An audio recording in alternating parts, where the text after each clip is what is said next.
You already heard about the AI search loophole. Spam your brand across enough listicles and ChatGPT, Claude, and AI overviews basically have to cite you. It still works, kinda, but Google's got their eyes on it. So there's a new version of hacking the LLMs. I'm gonna show you what it is, how to do it, and whether or not it actually works. In 2026, all the LLMs have a backdoor entrance to getting your website listed. If your website is featured in sites like these, the LLMs are forced to place you in there. But here's the thing, the process is easy when you know how to do it. In a recent campaign for a client, we got front page coverage on Google News, Yahoo, and the Associated Press. 313 total placements, over 1,000 visits from AI search, and organic traffic more than doubled. But if you do it wrong, you could end up wasting a lot of time and money slamming your head against the wall. Welcome to the wonderful world of digital PR. In this video, you'll learn how to build a digital PR campaign from scratch, gatecrash the sites AI tools trust, and turn coverage into revenue. So quit doom scrolling, let's get into it. I'm Matt Diggity and I run the Search Initiative, an international SEO agency managing organic search and AI search strategy and growth for some of the biggest brands on the internet. My client was a financial investment platform trying to break into the UK market. And on paper, they were doing the right stuff. Strong content, strong on-site SEO, years of data to analyze. But they'd hit a ceiling. Revenue had stalled and leads had dried up. To make things worse, when people asked AI tools questions about investment platforms, my client wasn't showing up. Their competitors were. The result? The competition was swimming in AI traffic, AI citations, PR coverage, and revenue. Out of ideas and losing ground, the client came to me asking, in these exact words, "What the f do we do?" Which is my absolute favorite kind of brief. After a quick deep dive, the answer was obvious. Everything that they'd built lived on their own website. But that's not the only place AI looks, not even close. So here's what we did about it and how you can do the same. But real quick before we get started, right now my SEO agency, the Search Initiative, is taking on a handful of clients for $1,000 off their first month, in exchange for a testimonial down the road. Just head on over to thesearchinitiative.com, drop your details into the form, and we'll get right back to you. Back to digital PR. AI search tools don't just pull info from your website. They pull from sources all across the internet to build a picture of your business. Research by Profound shows editorial media makes up 61% of AI-generated responses. Your own website, 44%. Look at this example from Google's AI overviews. A simple query about a massive new Google product launch doesn't cite any of Google's own content. It leads with a very mid-review from a Washington Post article. Just think about how insane that is for a second. Google isn't citing Google for a news story about Google. It doesn't matter who you are. If you're not earning good press coverage, you're almost invisible to AI search. Digital PR is about earning coverage, backlinks, and mentions on editorial sites you don't control, just like these. You build real credibility by offering real value to someone else's audience. You can't buy this kind of trust. Trust me, I've tried. You have to earn it. And if AI tools can't find coverage about you, they're gonna recommend your competitors. So here's how you fight back. Step 1, find the right coverage sites. This is where most people skip ahead and blow the whole thing. You need a game plan.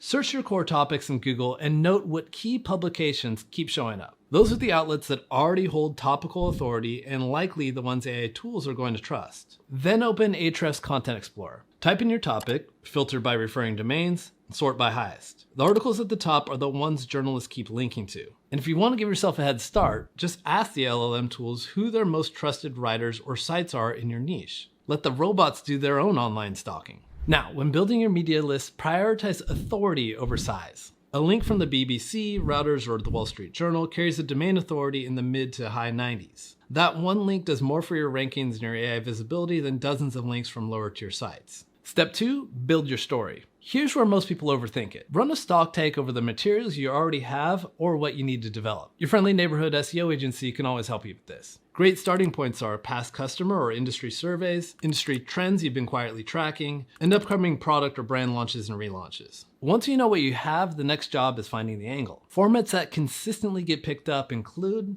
data studies. Original research that proves that your story is true rather than a bunch of claims. LLMs actively prioritize cited data over evidence-free opinions. Also, editors won't run a story they can't verify. Research platforms like Attest can run a targeted survey for you. Although, disclaimer, costs can add up quickly depending on survey size and length. And check out this example article. It's built around original research by drinks brand MX8 Labs. Up-to-date data gives this whole story way more authority, both in the eyes of the site owner and any LLM looking for info on the subject. Number 2, newsjacking. Here's a slightly spicier story from the London Evening Standard. It's all based around a survey from a UK adult brand. The hook is that female college students are now more likely to join OnlyFans as a result of recent government increases to tuition fees. Spicy.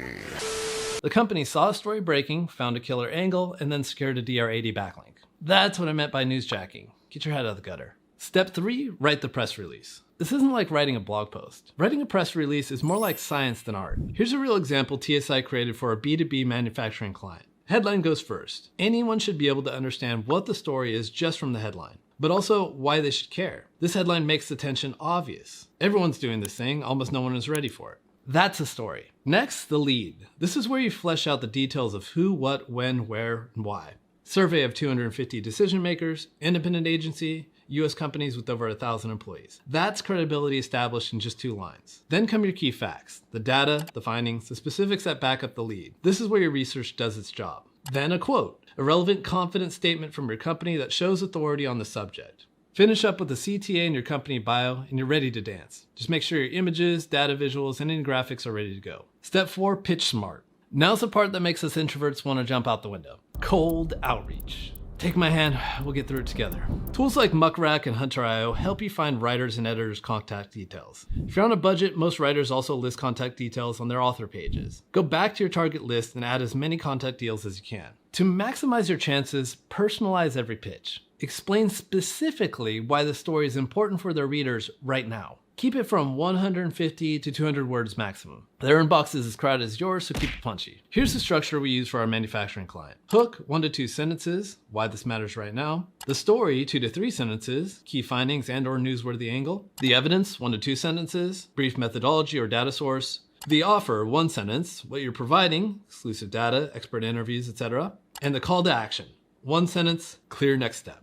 But the number one most important part of this is your subject line. Be clear, but don't give everything away. Something like investment platform grows revenue 750% without a single paid ad. Data, intrigue, and a result. The subject line earns the open. Avoid anything like press release, investment platform P1 update. You'll go directly to the spam folder to hang out with generous Nigerian princes and weird dudes selling romance remedies. Follow up one time 3 to 5 days later with a new angle or data point if you have one. If they still don't respond, move on. Step 5, measure what's meaningful. Digital PR is a growth driver, not just a visibility driver. Don't get hung up on audience reach. Instead, focus on revenue and conversions. See what direct success you can link to PR links. Organic traffic. High authority backlinks lift rankings, which brings more of the right people to the site over time.